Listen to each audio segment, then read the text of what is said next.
बिस्मिल्लाहिर्रहमानिर्रहीम। अस्सलाम वालेकुम। आज की इस वीडियो में हम देखेंगे कि प्रोग्रामिंग एनवायरनमेंट क्या होती है और इसके इन डिटेल इसके अंदर जो टूल्स यूज़ होते हैं, जिन प्रोसेसेस से एक प्रोग्राम गुजरता है, वो सारी चीज़ें हम इसके अंदर देखेंगे। एक आईडीज़ क्या होती हैं और आईडीज़ के अंदर क्या क्या चीज़ें होती हैं, सी वाली आईडी में क्या क्या होती हैं, वो सब हम इस वाली वीडियो में देखेंगे। तो सबसे पहले शुरू कर लेते हैं प्रोग्रामिंग एनवायरनमेंट से। तो प्रोग्रामिंग एनवायरनमेंट होती है, प्रोग्रामिंग एनवायरनमेंट की अगर आप डेफिनेशन को देखेंगे तो वो है कि programming environment is the set of processes and programming tools used to develop computer programs. अब इस डेफिनेशन को देख के दो चीज़ें नज़र आती हैं कि जिनको हमें समझने की ज़रूरत है इस डेफिनेशन को समझने के लिए। वो ये कि एक सेट ऑफ प्रोसेसेस में ये किन प्रोसेसेस का जिक्र कर रहा है, और दूसरा प्रोग्रामिंग टूल्स, ये क्या चीज़ें होती हैं। अगर ये दो चीज़ें हम समझ जाएं तो फिर हम समझ जाएंगे इस सारी की डेफिनेशन को।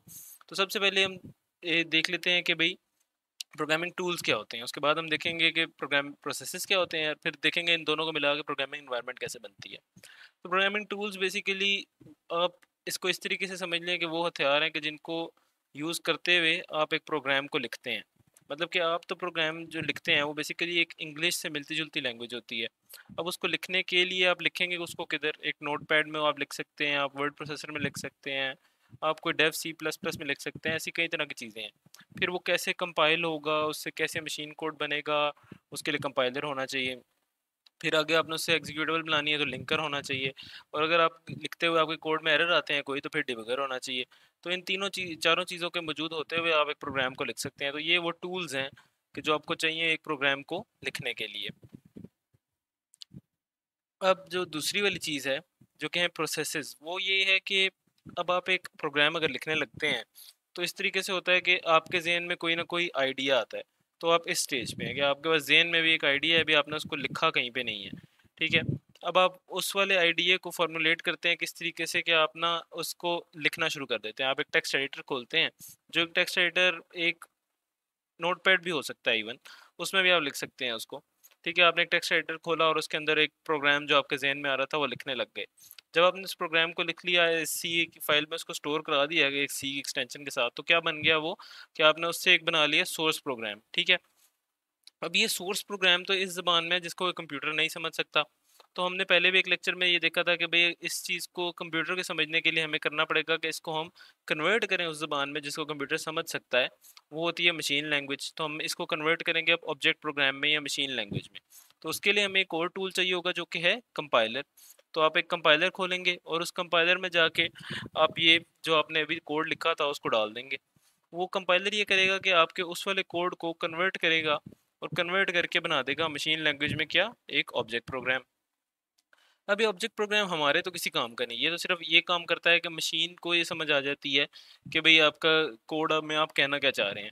लेकिन हमें तो एंड पे चाहिए होती है वो एग्जीक्यूटेबल या वो वाली फाइल एक्जी जो डॉट ई फाइल होती है, जिसको डबल क्लिक करके आगे आप फर्दर यूज़ कर सकें। तो उसके लिए जो है ना एक और टूल होता है, फिर वो होता है लिंकर। लिंकर अब आप क्या करता है कि भाई लिंकर को अब आप वो वाली फाइल देते हैं जो कि मशीन लैंग्वेज की फाइल थी, वो उसको लेके कुछ लाइब्रेरीज उसमें देखता है कहाँ पे पड़ी हैं, इनको सारों को मर्ज करना है, किधर कौन सी को यूज़ करना है, कोई नहीं है तो सी में से उसको लेके आना है, कर करा के एंड पे एक एग्जीक्यूटेबल बना के दे देगा। जो कि एग्जीक्यूटेबल आपने जो है ना बेसिकली यूज़ करनी है उस कोड को चलाने के लिए। अब आप वो एग्जीक्यूटेबल तो आपके पास आ गई। अब आप उस एग्जीक्यूटेबल को चलाने के लिए क्या करते हैं कि भाई आप एग्जीक्यूटेबल डबल क्लिक करते हैं, तो एक और टूल होता है जो कि लोडर के नाम से होता है। वो ये करता है आपके भाई वो एग्जीक्यूटेबल को लेके उस एग्जीक्यूटेबल को मेमोरी में जो है लोड कर लेता है और उसको फिर रन करके उसका जो भी रिजल्ट है वो आपको दिखा देता है। ठीक है, तो इन अब आप देखते हैं कि इन स्टेप्स में मुख्तलिफ टूल्स में से आपका प्रोग्राम गुजरता है और मुख्तलिफ प्रोसेसेस हैं। जैसे कि पहला वाला अगर प्रोसेस मैं पूछूं कि पहला वाला प्रोसेस क्या है, तो पहला प्रोसेस ये है कि भाई एक आइडिया से आप चले, ठीक है, और उस आइडिया से आपने यहाँ पे आए आइडिया में, आइडिया से आप चले, आपने आइडिया से चल के टेक्स्ट राइटर में से उस आइडिया को गुजारा और वो आइडिया बन गया एक सोर्स प्रोग्राम। तो ये प्रोसेस है ना कि भाई आइडिया से चले, टेक्स्ट राइटर में से गुजारा और सोर्स प्रोग्राम बन गया, तो ये पहला प्रोसेस है। दूसरा प्रोसेस क्या है कि भाई सोर्स प्रोग्राम से आप चले, सोर्स प्रोग्राम को एक कंपाइलर में से गुजारा, तो आपके पास क्या बन गया, ऑब्जेक्ट प्रोग्राम। फिर तीसरा प्रोसेस ये है कि भाई आपने एक ऑब्जेक्ट प्रोग्राम से आप चले, आपने इसको गुजारा एक लिंकर में से, ठीक है, तो आपके पास क्या बन गई, एग्जीक्यूटेबल।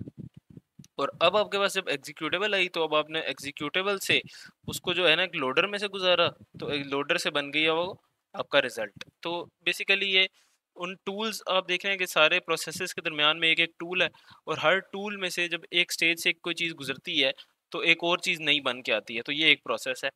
तो इस तरह से एक आइडेंटिटी का एक टूल में से गुजर के कुछ और बन जाना जो है वो एक प्रोसेस है। और इन मल्टीपल प्रोसेसेस को कलेक्टिवली हम कह देते हैं कि सेट ऑफ प्रोसेसेस। तो इन सारे सेट ऑफ प्रोसेसेस को जो कि जिनमें कि ये प्रोग्रामिंग टूल्स आ जाते हैं, इन सारों को कलेक्टिवली अब हम कह देते हैं कि ये एक प्रोग्रामिंग एनवायरनमेंट बनाते हैं। तो डेफिनेशन से भी अगर आप देखें तो वो यही बता रही है कि प्रोग्रामिंग एनवायरनमेंट वो सेट ऑफ प्रोसेसेस हैं जिनमें कि वो प्रोग्रामिंग टूल्स हैं जिनमें से आपका कोड गुजरता जाता है। कोड बेसिकली आप कह लें आपके एक कह लें कि आइडिया जो है वो गुजरता जाता है और मेच्योर होता जाता है। और मेच्योर होते होते वो एक रिजल्ट की फॉर्म ले लेता है कि एग्जीक्यूटेबल चल के कोई चीज़ बनती है जो कि कोई काम कर रही होती है।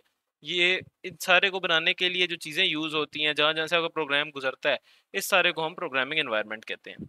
देखिए, प्रोग्रामिंग एनवायरनमेंट में हमने ये देखा कि भाई प्रोग्रामिंग एनवायरनमेंट में हमने कहा कि भाई कई तरह की मुख्तलिफ टूल्स थे।